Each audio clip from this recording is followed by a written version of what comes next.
देखिए, ये लड़ाई ही सच और झूठ के बीच में। अब किस किस झूठ का जवाब दिया जाए। तो भारतीय जनता पार्टी जब से लोकसभा चुनाव में उत्तर प्रदेश में हारी है, आपने माननीय मुख्यमंत्री जी को रोजगार पे बोलते नहीं सुना होगा, महंगाई पे बोलते नहीं सुना होगा। भाजपा हताश, निराश, परेशान है, अपनी हार से वो विचलित है। इसलिए कैसे ध्रुवीकरण हो, कैसे बंटवारा हो, कैसे नफरत का जो फसल है वो और बढ़े, तो वो काम भारतीय जनता पार्टी कर रही है। लोगों को बांटना चाहती है, बांट के वोट लेना चाहती है। इसलिए भाजपा की जो भाषा है वो बदल गई है। लेकिन भाजपा की भाषा चाहे जितनी बदले, लोगों का मन बदल चुका है। वो भाजपा के साथ अब जाना नहीं चाहते हैं। पीडीए के साथ जाके पीडीए को अपनी ताकत का एहसास हुआ है और वो ताकत अब और बढ़ने जा रही है। उपचुनाव में भारतीय जनता पार्टी हारने जा रही है। जहां जिन राज्यों में चुनाव है उन राज्यों में भारतीय जनता पार्टी हारने जा रही है। इसलिए भारतीय जनता पार्टी में बेचैनी बढ़ी है। उनके बयानों में बेचैनी नजर आती है, उनके स्लोगन में बेचैनी नजर आती है, उनके बयानों बैनरों में बेचैनी नजर आती है। और समाजवादी पार्टी समझती है कि जब परिणाम आएंगे तो ये बेचैनी और बढ़ेगी।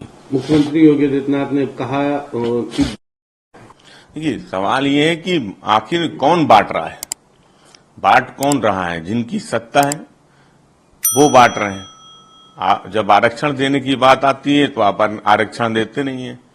किसी विश्वविद्यालय में नियुक्ति की बात आती है तो आप किसकी नियुक्ति करते हैं, अधिकारी कौन पोस्ट हैं, कौन महत्वपूर्ण पदों पर बैठे हुए हैं। तो बांट कौन रहा है, लोगों को बांट के कौन सत्ता हासिल कर रहा है, कौन राज कर रहा है, ये पूरा देश देख रहा है। तो भारतीय जनता पार्टी का जो नारे हैं वो नकारात्मक नारे हैं। भारतीय जनता पार्टी को इनसे कोई लाभ होने वाला नहीं है। भाजपा जिस नफरत और बंटवारे की राजनीति करती है उसका अंत हो चुका है। जनता वो जाग चुकी है और जागी हुई जनता जो अपने अधिकारों के लिए जाग चुकी है, जो जान चुकी है कि भाजपा को कैसे हराना है, वो आने वाले चुनाव में भी भारतीय जनता पार्टी को हराने जा रही है। एक और बड़ा अहम सवाल है, संसद का द्वारा पिछले सत्र में दी गई समय सीमा के अनुसार रिपोर्ट प्रस्तुत की जानी चाहिए। क्या लगता है, क्या रिपोर्ट प्रस्तुत होगी या क्या स्थितियां रहने वाली हैं?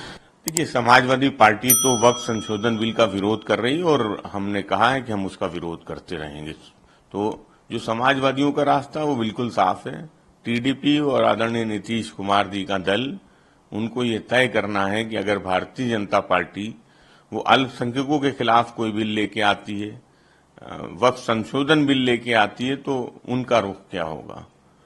हम समाजवादियों का रुख बिल्कुल तय है कि वक्फ संशोधन बिल का समाजवादी पार्टी विरोध करती थी, विरोध करती रहेगी। एक और सवाल है, प्रशांत किशोर ने लालू धन की तरह इस्तेमाल किया लालटेन में। देखिए, बिहार में विधानसभा चुनाव है और जब चुनाव होते हैं तो एक दल दूसरे दल के खिलाफ कुछ बोलता है, तो समाजवादी पार्टी को प्रशांत किशोर के बयान पे कोई टिप्पणी नहीं करनी है। बिहार में नीतीश कुमार जी की सरकार है। नीतीश कुमार जी समाजवादी विचारधारा के हैं।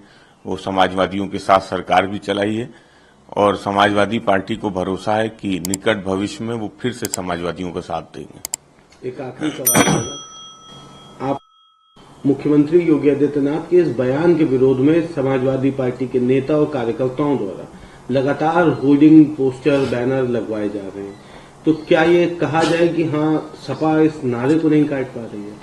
नहीं, हम तो लोगों के बीच में सकारात्मक संदेश दे रहे हैं। हमारे बैनर जो समाजवादियों के कार्यकर्ताओं के नेताओं के, वो क्या है कि हम जोड़ने की बात कर रहे हैं, हम सबको साथ लेके चलने की बात कर रहे हैं।